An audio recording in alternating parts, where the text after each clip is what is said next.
Donc je suis Romain David, l'un des cofondateurs de Wisembly, qui est une solution collaborative pour des réunions d'entreprise. Donc quand on m'a proposé de présenter Wisembly et de raconter un petit peu l'histoire, c'était assez cool que ça soit à Nantes, parce qu'il y a 4 ans exactement, j'étais à Nantes. Moi je suis parisien à la base, mais j'étais à Nantes il y a 4 ans, jour pour jour, pour la remise de mon diplôme.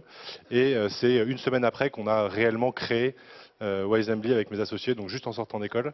Donc c'est le prétexte parfait pour vous raconter un petit peu comment on a évolué, comment on s'est développé. Et j'ai essayé de rassembler ça en 4 phases pour que ça soit un peu compréhensible pour vous. Donc avant le mois de juin 2010, il faut revenir un poil en arrière sur la naissance du projet, enfin la naissance du projet. Donc au début, on était toujours avec un de mes associés actuels, on était en école de commerce. On avait le choix entre faire un stage de fin d'études ou alors aller sur un projet. Comme on n'avait absolument aucune envie de faire un stage, on a choisi l'option projet. Mais on ne savait pas trop sur quoi on allait travailler, jusqu'au jour où on a trouvé l'idée révolutionnaire en janvier 2010. L'idée révolutionnaire en France, c'était un réseau social. Et c'est là-dessus qu'on est parti en se disant on va faire un réseau social, c'est absolument brillant comme idée. Et donc on s'est mis à travailler là-dessus. On avait quand même un peu plus segmenté que ça. On s'était dit que on allait faire un réseau social géolocalisé en se disant tous les potes ils vont sur Facebook, tous les gens qui partagent un peu les mêmes centres d'intérêt ils vont sur Twitter, mais tous les gens qui vont aux mêmes endroits, bah, ils n'ont pas de réseau social, donc on va faire ça pour eux. Donc on avait juste fait un prototype avec le troisième associé qui était ingénieur, un prototype qui était une page web sur lequel apparaissaient des SMS et qui était un wall en fait qu'on plaçait dans des lieux. Donc ça c'était en janvier 2010 et on trouvait le proto sympa, mais il nous fallait un petit peu plus que ça. Donc on a décidé d'aller le tester, d'aller le positionner, l'installer dans des lieux différents. Donc on l'a essayé dans un bar, on l'a essayé dans une soirée d'école de commerce. On l'a essayé dans un forum de recrutement, toujours dans une école. Donc dans pas mal de configurations comme ça, en se disant est-ce que l'aspect un peu réseau social va prendre, est-ce que ça va plaire aux gens, etc. Et donc à chaque fois on ressortait de là, les gens disaient ouais c'est sympa, c'est cool, on envoie des textos, ça s'affiche. Enfin bon, on les sentait qu'ils n'étaient pas ultra motivés. Et donc, on a continué à tester comme ça, jusqu'au jour où on l'a testé dans une conférence un peu comme celle-ci. Et là, les gens l'ont vraiment utilisé pour vous me poser des questions et moi récupérer les questions et commencer à y répondre. Ce qui fait qu'en 1 heure de conférence, il y a eu un vrai échange, un vrai truc qui s'est passé. Et là, on s'est dit, bah, c'est peut-être là-dessus qu'il faut jouer. Et donc là, après, il y a eu 6 mois à ce moment-là où on a fait un peu n'importe quoi. Souvent, j'entends maintenant dans les lancements de start-up, c'est génial, je suis en phase de préparation, ensuite je suis en phase de bêta et ensuite je suis en phase de lancement. Ça a l'air super simple. Nous, c'était complètement le bordel. On était pendant 6 mois, on savait pas trop quel produit on devait vendre, à qui. Donc on allait faire des tests, on allait faire des rendez-vous clients, mais on vendait rien aux clients parce que c'était complètement gratuit et on essayait surtout qu'ils utilisent le wall à l'époque, etc. Et même sur le pricing, on allait les voir en disant bah, c'est gratuit, jusqu'au jour où on s'est dit il faudrait quand même qu'on essaye de le vendre. Et juste avant de monter dans le rendez-vous, on s'est dit bah, allez, on va le vendre, combien on va dire. Donc on a dit bah, on va le vendre 400 euros. On est monté, on a fait la démo, on a dit bah, c'est 400 euros et la nana a fait ok, pas de problème. Donc là, on s'est dit merde, putain. Et le lendemain, on a essayé avec 1500 euros, on s'est pris une bâche. Et donc, on a fait comme ça pendant 6 mois. C'était vachement intéressant. Et au bout de 6 mois, l'associé qui était technique, c'est pour ça que j'ai mis ou pas, l'associé qui était technique, lui est parti pour faire autre chose. Donc, on s'est retrouvé à 2 profils commerciaux avec un proto un peu bancal et un premier chèque de 400 euros, du coup, en se disant est-ce qu'on crée la boîte maintenant ou est-ce que bah, on va chercher du taf ailleurs, etc. Et finalement, on a décidé de créer l'entreprise tous les deux. Et du coup, on est un peu basculé dans la phase 2 là, que je suis assez fan de ça et on l'a pas mal exploité, la phase bootstrap. Donc la première étape, c'est qu'il a fallu déjà trouver un nouvel associé. Et on avait un pote ingénieur qui, quand on lui avait présenté le premier réseau social en janvier, nous avait dit c'est complètement naze. Et on était allé le revoir du coup en l'été. Et lui, il nous a dit au mois de juillet, bah écoutez, moi je peux vous aider à améliorer votre prototype si vous voulez. Mais après en septembre, j'ai un taf de CDI en CDI chez Atos Consulting qui m'attend. Donc je vous laisse 2 mois pour trouver quelqu'un et moi je vous aide là-dessus. Et donc on a travaillé ensemble 2 mois et ça s'est vachement bien passé. Et à la fin, il est allé chez Atos et au bout de 17 minutes, il a posé sa démission pour rejoindre la Wisembly à l'époque, enfin, qui s'appelait Balloon. Et donc c'est là qu'on a vraiment commencé cette phase où en gros, on a beaucoup appris sur des trucs tout cons à la fois, comment faire un devis, comment faire une facture, qu'est-ce qu'on va vendre à nos clients, parce qu'on sortait d'école de commerce, donc par définition, on savait rien. Et ensuite, sur ce mode un peu de développement où on s'était dit, bah voilà, on est tous les trois, on va essayer de se spécialiser chacun sur ce qu'on a envie de faire et sur ce sur quoi on est bon pour pouvoir tenir et développer la boîte un maximum tout seul dans un premier temps. Et ça, c'est une phase qui a été vachement importante dans la cohésion de nous trois, apprendre à bien se séparer la tâche parce qu'on avait des profils un peu similaires au début et arriver à bien, moi sur le produit, le market, mon associé commercial vraiment sur le business et le troisième sur la techno. Et donc ça a été une phase assez intéressante pour ça, où on a beaucoup appris. Et là, on vendait pour le coup à nos clients toujours ce système interactif pour des conférences, mais en mode service. C'est-à-dire que nous, on était sur place, on vendait aussi des jours hommes, ce qui nous a permis de faire rentrer du cash rapidement, de ne pas avoir à lever des fonds immédiatement, et à pouvoir continuer à faire vivre l'entreprise, quoi. Ensuite, la troisième étape, c'était là pour le coup un moment où on s'est dit, bah, on a fait pas mal d'argent, finalement pas mal de revenus, on a un produit qui plaît aux gens, mais on est en train de le vendre en service, on fait beaucoup d'événementiels, si on continue comme ça, à un moment on a pris un peu de recul, on s'est dit si on continue comme ça, on va devenir une agence événementielle. C'est-à-dire que certes, on aura peut-être un produit, on en aura peut-être d'autres à terme, mais on fait énormément de prestations. Et est-ce que c'est vraiment ça qu'on a envie de faire et ça a été une phase qui est plus longue que juste avoir cette révélation, en se disant qu'est-ce qu'on veut vraiment faire? Est-ce qu'il y a un problème plus large qu'on peut atteindre que les événements? Et c'est là qu'on a commencé ça correspond aussi au moment où l'entreprise, le logiciel s'est un peu plus développé, on a commencé à recruter des premiers employés, etc. Et là, on a vraiment cristallisé la vision autour d'élargir un petit peu le cadre des conférences vers toutes les réunions et les types de réunions dans les entreprises, parce que c'était surtout des entreprises, nos clients à l'époque. Et donc ça a été une phase, je ne sais pas si j'ai pas d'exemple très précis à vous donner, peut-être qu'on pourra en reparler après, mais c'est une phase très importante dans la structuration de la boîte où on s'est dit ça on veut pas faire, ça on veut pas faire, et là où le paysage se dégage un petit peu, parce que quand on commence un peu en mode bootstrapping comme ça opportuniste, c'est pas toujours facile de bien savoir là où on va terminer à la fin. Et enfin, la dernière étape, une fois que on était passé par toutes ces étapes-là, du revenu, de la rentabilité, une vraie vision qui se met en place en disant bah, on va aller résoudre le problème qu'on résolvait dans les conférences, dans toutes les réunions en entreprise, où il y a un problème, une pain incroyable, que ce soit sur la préparation, sur l'organisation, sur le suivi, sur l'animation, etc. Là, on a réussi à mieux structurer notre modèle, nos équipes, et du coup à faire un premier tour de financement pour arriver à compresser un peu le temps et à faire en 1 an et demi là ce qu'on aurait pu faire tout seul peut-être en 3 ans.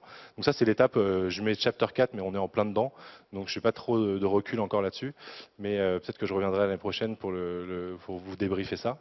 Et voilà en gros comment on en est passé depuis 4 ans avec ces quatre étapes là, de Nantes à Nantes, depuis 2010 jusqu'à maintenant. Merci beaucoup.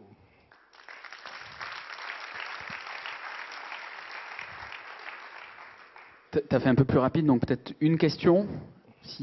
Moi j'en ai une, sauf si mais je veux vous laisser la primeur. Oui, au milieu. Ouais, pardon, j'ai pas eu le temps. Donc je répète la question, pas besoin de micro du coup. C'est quoi le produit aujourd'hui? Ouais. Alors le produit, c'est une solution collaborative en SaaS, donc c'est un logiciel qui est disponible par abonnement pour nos clients qui sont surtout des grands comptes et qui va leur permettre sur 3 usages différents aujourd'hui, un usage événementiel comme ça ou plutôt séminaire dans les entreprises, un usage formation et un usage réunion de plus petite taille, de travailler sur la préparation.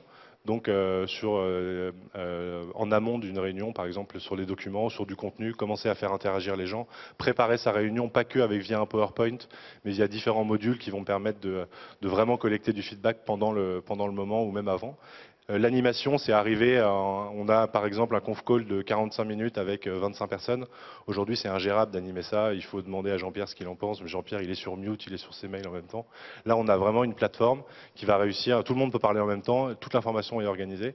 Ce qui fait qu'ensuite, à la fin, tout ça, ça génère des comptes rendus et on peut très facilement retrouver ce qui s'est passé dans telle ou telle formation ou conf call avec les participants, les présentations et les décisions qui ont été prises ou les contenus qui ont été échangés à ce moment-là. Mais je vous invite à aller tester, il y a une version gratuite sur wisembly.com si vous voulez en savoir plus. En 1 minute, le changement de nom que vous avez effectué en cours de route, Ouais. Ça a été douloureux ou au final, faut pas hésiter quand vous sentez que le nom de départ était pas forcément le bon? On avait commencé par Balloon, c'était un super nom qui marchait vachement bien, mais qui, tous les gens, enfin, nous associait vraiment au monde événementiel. Et donc on s'est dit, quand on a pris cette décision-là, justement d'élargir un peu la vision, de se dire, on veut vraiment sortir du monde purement événementiel, on va aller dans les entreprises, on va aller s'attaquer aux réunions, etc. On avait beau rabâcher ce discours pendant 2-3 mois, on sentait que ça avait du mal à passer. Et du coup, à un moment, on a dit, bah, on va juste changer l'image. Et on est arrivé en disant, maintenant ça s'appelle Wisembly. Et du coup, on fait ça. Et les gens ont dit, ah ouais, vous avez beaucoup changé. Et donc, on s'est dit, au début, c'était un peu dur. Les gens nous disaient, ah, mais je préférais Balloon. Ah, mais je préférais l'ancien logo. Donc, on a dit, bah oui, oui, mais bon, dommage. Et maintenant, ça passe très bien. Et ça nous a vraiment permis d'accélérer, encore une fois, le switch entre les. C'est pas vraiment un pivot, mais l'évolution entre eux.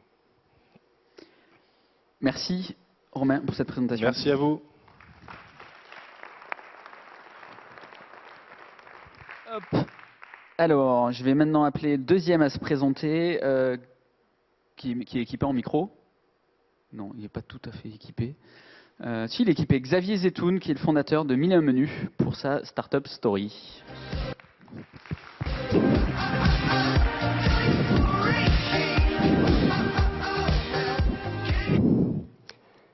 Bonjour à tous. Je crois que ça s'entend un peu quand je souffle. Donc moi, je suis super content d'être avec vous aujourd'hui. Je m'appelle Xavier, j'ai 25 ans et j'ai 28 ans, pardon. Et quand j'avais 25 ans, j'ai monté ma première boîte en sortant d'école. Donc c'était il y a 3 ans et je suis super content aujourd'hui d'être là parce que il y a eu beaucoup d'événements pendant les 3 dernières années qui ont failli faire que je sois pas là aujourd'hui. Et donc je vais essayer pendant les quelques minutes qui me sont imparties de vous raconter le plus honnêtement possible les différentes étapes depuis 3 ans, depuis que j'ai créé ma société qui s'appelle 1001 Menus. Donc la première étape, c'était en décembre 2010. J'étais à New York, j'étais en stage en fait pendant mon école de commerce et mon boulot donc à New York c'était d'organiser des soirées. Donc comme vous pouvez le voir c'était assez festif et donc à l'époque donc je pouvais aussi boire du champagne, c'était cool. Et en même temps, quand j'étais à New York, j'ai découvert un site internet qui s'appelle Menu Pages et donc qui m'a donné une idée en fait, parce que je me suis dit tiens ce site, il fait un truc qui n'existe pas en France, c'est de pouvoir simplement taper le nom d'un restaurant dans un moteur de recherche et de pouvoir consulter la carte en entier du restaurant. Et en fait, ce truc-là, qui paraît tout simple, n'existait pas en France. Et donc, quand je suis rentré à Paris, il me restait une dernière année d'études à faire dans mon école de commerce.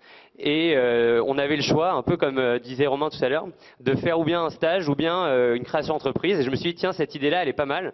Ça n'existe pas, bah, je vais faire ça. Et puis ça me permet d'éviter d'aller faire un stage de 6 mois pour terminer mes études. Donc j'ai rendu un super business plan. Et puis c'est comme ça que je me suis lancé dans l'aventure. Je me suis dit aussi que tout seul, c'était un peu compliqué de créer une entreprise. Et donc j'ai essayé de regarder dans mon entourage avec qui je pourrais créer cette entreprise.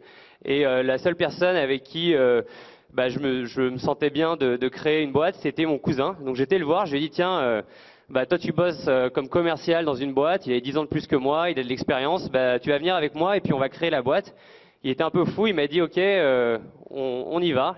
Et puis on s'est lancé comme ça, on a commencé à vouloir à faire développer le site par une agence, ce qui était une erreur incroyable au démarrage, mais en tout cas ça nous a permis de faire une première version du site.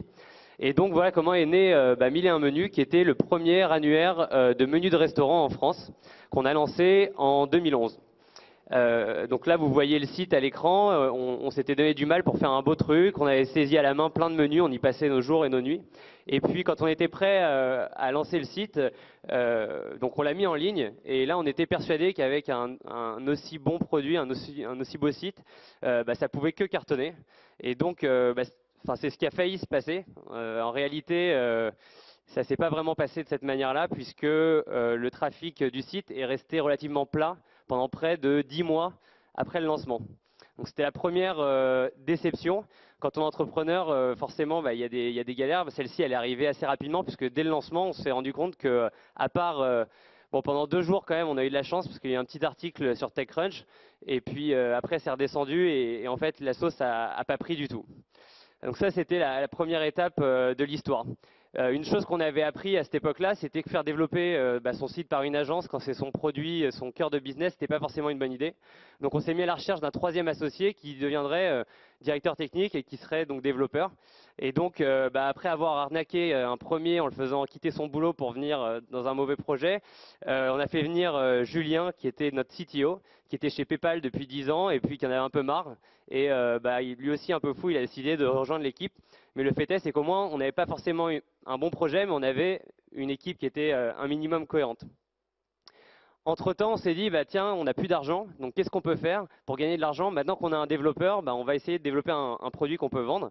Donc on s'est dit, on verra plus tard pour générer du trafic sur le site. En attendant, on va lancer un autre truc qui s'appelle MobiMenu et qui est un service qui permet aux restaurants de créer un site mobile parce qu'on s'était rendu compte qu'ils n'avaient pas de version mobile de leur site. Donc on a lancé ce truc-là, on s'est dit, on va voir si ça marche.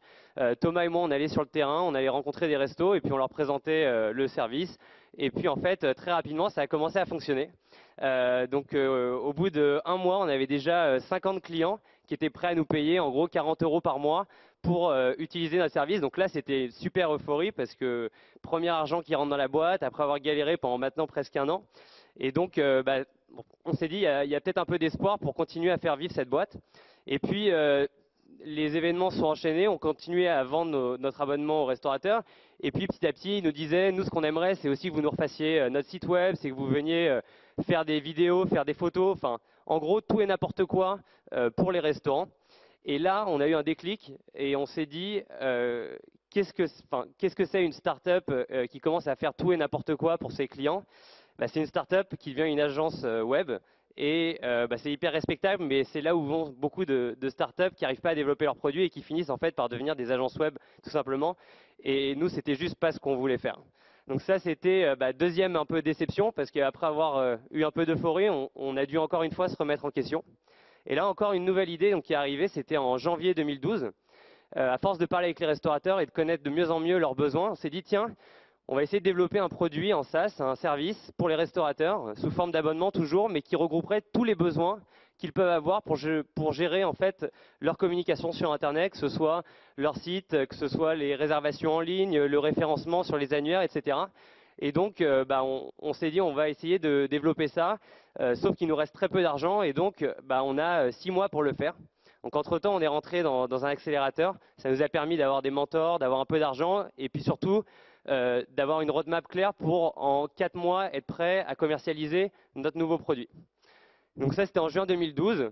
On avait sur le nouveau produit, pendant les phases de test, déjà 50 clients. Et là, on s'est dit, OK, maintenant, il faut lever de l'argent. Donc on est parti à la rencontre d'investisseurs. Et puis, en quelques mois, on a réussi à faire une première levée de fonds de 300 000 € auprès de Business Angel, ce qui nous a permis de continuer à nous développer. Et donc là, en fait, le plan était hyper simple. On a de l'argent. On sait que pour vendre à des restaurants, il faut aller les voir dans leur établissement. Et donc, avec l'argent, qu'est-ce qu'on va faire? Au lieu d'être 3 à aller les voir, on va devenir 15. Et du coup, la boîte va exploser. Sauf qu'en fait, 5 mois plus tard, il a fallu annoncer à nos investisseurs, nouvelle déception, que ça marchait pas, que recruter des commerciaux en province, c'était compliqué et qu'en fait, le business, il se développait pas à la vitesse qu'on attendait. On s'est rendu compte que gérer des équipes commerciales, c'était un métier et que personne dans l'équipe savait vraiment le faire, que ça coûtait beaucoup d'argent et en gros qu'il nous restait à nouveau 7 mois à vivre pour trouver un plan B ou alors c'était fini et nos investisseurs ne nous suivraient pas si on n'arrivait pas à trouver une solution. Et donc là, à ce moment-là, on était en train d'essayer quand même de structurer l'équipe commerciale. Et puis, on a été mis en relation avec Salesforce, que tout le monde doit connaître. Et pour acheter le logiciel Salesforce, pour nous, en fait, il n'y a personne qui est venu nous voir. Et on a juste fait une démo en ligne avec un commercial qui était derrière son écran. Et puis, on a signé et pour un service par abonnement. Donc, on s'est dit, tiens, il y a peut-être quelque chose à faire de ce côté-là. Pourquoi on n'essaierait pas de vendre sans se déplacer dans les restaurants? À ce moment-là, ça pourrait nous permettre d'aller beaucoup plus vite et puis ça coûterait beaucoup moins cher. Et donc, moi, je me suis mis dans mon bureau pendant 1 mois et j'ai commencé à appeler des restaurants et je me suis dit, tiens, si j'arrive à le faire moi, c'est que c'est possible et à ce moment-là, on pourrait essayer de le faire. Et en fait, il se trouve que ça a bien fonctionné et que je commençais à faire des meilleurs résultats que mes commerciaux qui étaient sur le terrain, mais sans bouger de mon bureau et en faisant ça que 50% de mon temps. Et donc là, je me suis dit, il y a quelque chose à faire. Et pourquoi on n'essaierait pas d'aller lever à nouveau de l'argent avec un business qui pourrait cette fois-ci beaucoup mieux scaler en fait. Et le plan, c'était de se dire, on va vendre en télévente sans se déplacer avec une démo en partage d'écran. Et puis on va faire ça pas qu'en France, parce que finalement, si on peut ne pas se déplacer, on va le faire dans toute l'Europe. Et donc, c'est sur cette idée-là qu'on a été rencontrer des VC. Ça a pris quelques mois. Et on a eu la chance qu'il y a 6 mois environ, on a un fonds qui a investi un peu plus d'1 million d'euros pour développer cette idée-là et pour devenir leader en Europe de notre métier qui est d'aider les restaurants à gérer leur communication digitale. Voilà où on en est aujourd'hui. Qu'est-ce qu'on a fait avec l'argent? On a recruté bien sûr un expert de la vente par téléphone, ce qui nous aide énormément dans le quotidien. Et ça, c'est quelque chose qu'on peut se permettre aussi grâce à l'argent qu'on a levé.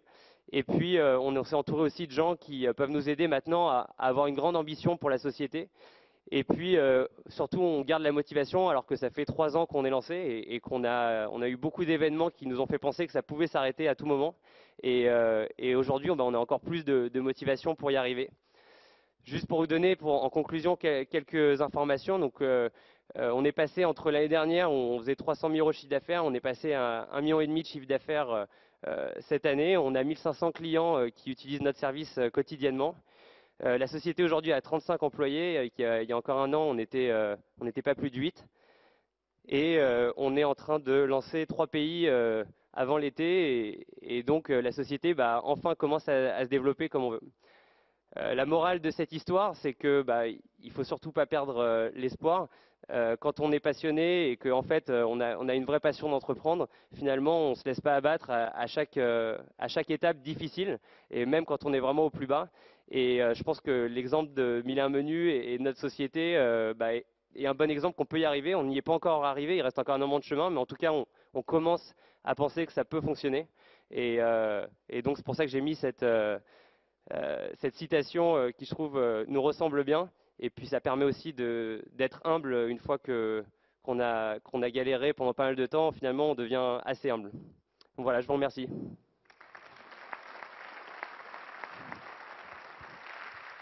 Merci. Pas de temps pour des questions du coup, mais merci pour cette présentation et surtout, effectivement, cette belle présentation d'humilité. Merci Xavier. Le dernier à se présenter. Combien de personnes parmi vous sont de Nantes? Si vous pouvez juste lever la main. Combien? Wow. Ok, en fait, il n'y a que des Nantais. Et un Toulousain sur scène. Donc vous le connaissez tous, je pense. Il a beaucoup aidé ce bel écosystème. Il fait partie de Atlantique 2. Il est une des raisons, je crois, qui a fait qu'il y a cette conférence. Mais est-ce que vous connaissez tous l'histoire de cette pépite qui va à fond à l'international? Vous avez 10 minutes pour le découvrir. Michael Froger, le cofondateur de Lengo.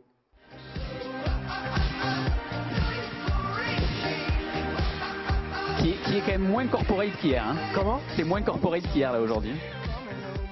C'est salaud, quand même. Elle est gentille et jolie.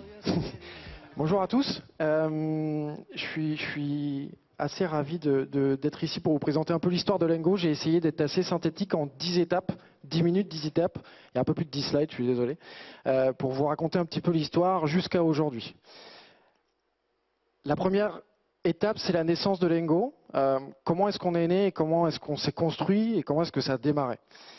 J'aurais pu vous raconter une belle histoire, une histoire que les journalistes aiment beaucoup et même adorent. On s'est lancé dans le garage, on l'a eu grâce à papa et on a mis 2 ordinateurs et c'était génial.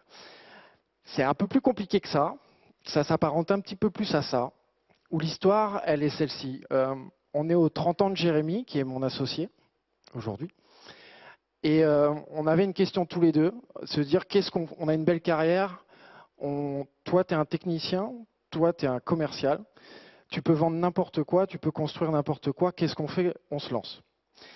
Et l'histoire de Lengo, elle est née comme ça, à peu près à 2h30, 3h du matin, aux 30 ans de Jérémy, et on a décidé de se lancer dans ça.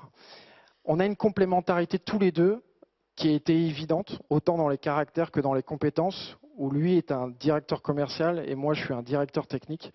Et on savait tous les deux qu'on était déjà complémentaires sur ces terrains-là, autant sur la polyvalence des capacités à produire quelque chose et à opérer quelque chose, tout comme dans nos carrières respectives, puisqu'on vient tous les deux de leguide.com. Leguide.com, moi personnellement, je suis rentré, on était 13, je suis parti sans coter en bourse, leader européen des comparateurs de prix. Jérémy a travaillé chez Comeda en agence, avant chez eBay Club, donc les cashbackers, etc. Donc on avait un parcours très complémentaire et on a décidé de se lancer. On a décidé de se lancer, mais on s'est dit, bah ouais, c'est cool, mais qu'est-ce qu'on fait? Et en substance. Et en fait, on avait vu une problématique à l'instant présent qui est toujours d'actualité aujourd'hui, c'est les marchands veulent référencer leur catalogue produit un peu partout, mais ils n'y arrivent pas vraiment. Ils n'y arrivent pas parce que ça coûte de l'argent, parce que c'est compliqué, parce que ça prend du temps. Et on s'est dit, on va inventer une solution disponible en modèle SaaS qui leur permet de référencer leur catalogue produit partout, en temps réel, à un coût qui démarre à 99 €. Voilà comment est né Lengo. Là, on est à peu près au 1er mars. Une semaine après, l'histoire, c'est qu'on démissionne tous les deux de nos boulots et on se lance dans l'aventure. On est le 1er juillet. Officiellement, le 1er juillet, Lengo naît. Et en fait, on s'était dit, on a 6 mois. On voit au bout de 6 mois comment ça tient et comment est-ce que ça prend. Au bout de 6 mois, on a notre première signature de grosse référence, puisqu'en fait, en janvier 2010, c'était signé un petit peu avant, on décroche la FNAC, où la FNAC décide de confier à 2 gars qui ont 6 mois de gérer 150 millions de produits sur tous leurs canaux de diffusion. C'est une étape clé, puisque c'est une étape qui a validé en fait le concept, qui a validé notre volonté aussi d'y aller vraiment et de se rassurer sur le fait que oui, ça pouvait tenir et oui, ça pouvait fonctionner et oui, on pouvait aller loin. À partir de là, on a commencé à se poser des questions communes qui sont on va avoir besoin de fonds puisque vous ne récupérez pas la FNAC avec des Daddy Box forcément et à deux. Et là, il a fallu commencer à aller chercher un petit peu de fonds. Une étape importante qui m'avait tout ce qui rentre au capital de Lengo en avril 2010, c'est le fonds qui a été monté par Xavier Niel à l'époque, qui est fondateur de Free, qui est pour nous une énorme étape parce qu'ils ont commencé à nous structurer, on a commencé à pouvoir avoir des fonds pour recruter nos premières personnes. Et ça, c'est une étape clé aussi, c'est la 4e étape, c'est le premier salarié, on est en mars 2010, forcément c'est un dev, pour essayer d'aller un petit peu plus loin.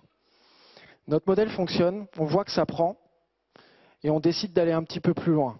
On décide un jour de se dire, on a moyen de devenir un leader européen, on a moyen d'aller à l'international, et il faut qu'on avance. Et là, c'est une étape, peut-être l'étape la plus importante pour nous à tout niveau, qui est la levée de fonds avec Alven Capital d'1 200 000 €. Elle est importante parce que vous avez beaucoup de fonds. Elle est importante parce que vous vous faites structurer par un fonds qui est là aussi pour vous aider à grandir, au-delà de vous donner un chèque ou un virement sur un compte en banque. Il vous aide surtout à vous structurer, mais surtout il met un premier pied vers l'international qui est aujourd'hui la vision et l'enjeu et les projets qu'on a chez Lengo. 1er octobre, une autre étape, une étape clé. On ne peut plus aller déjeuner tous ensemble au resto, c'est mort, ça ne tient plus sur une table, on est 12. 1er mars 2012, l'étape extrêmement importante qui arrive derrière la levée de fonds d'Alven, qui est arrivée pour ça, c'est le lancement international. On se lance dans 14 pays en 6 mois, on recrute 25 personnes. On vient chercher quelqu'un qui s'appelle Nenad Setkovic, qui est l'ancien DG d'Affilinet en Europe, ou chez 01net, qui est un profil qui est là pour lancer la torpille et lancer la roquette au niveau international et aider à nous structurer. Et là, on commence à passer un cap, on commence à grossir vraiment, autant de l'extérieur que de l'intérieur. Et ça, c'est une étape, encore une fois, qui est très clé. 1er juillet 2012, on a un autre problème, c'est qu'on rentre même plus tous dans le même resto. C'est une étape clé parce que ça structure complètement la société, où elle bouge, c'est-à-dire qu'à 12, à 16, à 20, vous pouvez échanger au quotidien, vous pouvez vous retourner et dire hey, « gars, est-ce qu'on est capable encore de faire ça? Ouais, je te le fais, etc. » Là, forcément, vous devez changer vos process, changer votre manière de voir les choses, changer votre manière de manager. Moi et Jérémy, on a changé aussi, on a dû grandir aussi et progresser. Et ça, c'est une étape clé, au-delà du mythe de dire hey, on a un CE à 50 personnes ou il faut déléguer du personnel. Ça, c'est le cadet de vos soucis sur ce type de problématique-là. Là, on rentre dans une espèce de crise d'adolescence, crise de croissance, qui est qu'il faut être capable d'employer autant de personnes à un instant T, de recruter, d'être capable de trouver les bons profils, de les former et de les intégrer dans votre boîte. Et c'est une étape clé qui est souvent, pour moi, qui est un petit peu occultée. Généralement, on parle beaucoup de levée de fonds. C'est dur de lever des fonds, c'est dur tout ça, ouais, c'est vrai. Mais c'est aussi très dur, après avoir des fonds, de recruter et de chasser et d'intégrer les bonnes personnes. 1er juillet 2013, une étape un peu symbolique. On dépasse la barre des 2500 boutiques e-commerce gérées chaque jour dans toute l'Europe. Et pour nous, ça a été un cap génial. C'est un cap un peu symbolique, mais qui permet un petit peu de mettre sur une échelle l'avancée de tout ça. Et aujourd'hui, Lengo, c'est quoi? Quelques chiffres. C'est 75 salariés, 2700 clients, un peu plus maintenant. 10 milliards de produits indexés par mois, 27 000 flux indexés sur à peu près 1200 partenaires à travers le monde, 12 langues dans la plateforme, 50 langues possibles de traduction, 18 pays couverts.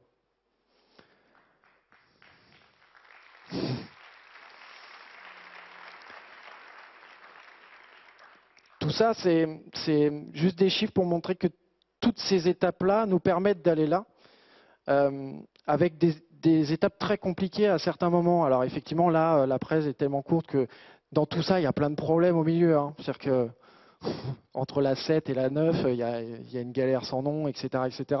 Mais on part du principe où dans la vie d'une boîte, comme dans l'histoire d'une start-up en général ou d'un produit, il y a plein d'étapes qui sont clés. Et nous, on a toujours essayé de franchir ces étapes-là au bon moment, au bon instant. On n'a pas levé trop vite. On ne s'est pas lancé à l'international au bout d'un an parce que la boîte n'était pas prête, parce que moi, comme Jérémy, on n'était pas prêt. Et ça a permis tout ça, parce qu'on a essayé de gérer ça de manière assez steppée. Demain, c'est quoi? C'est ça. Il n'y a pas de limite. Lengo, c'est quoi demain? C'est quoi dans 2 ans? C'est quoi dans 3 ans? On veut devenir un leader mondial. On sait qu'on a les capacités et on sait qu'on va y arriver. Merci beaucoup.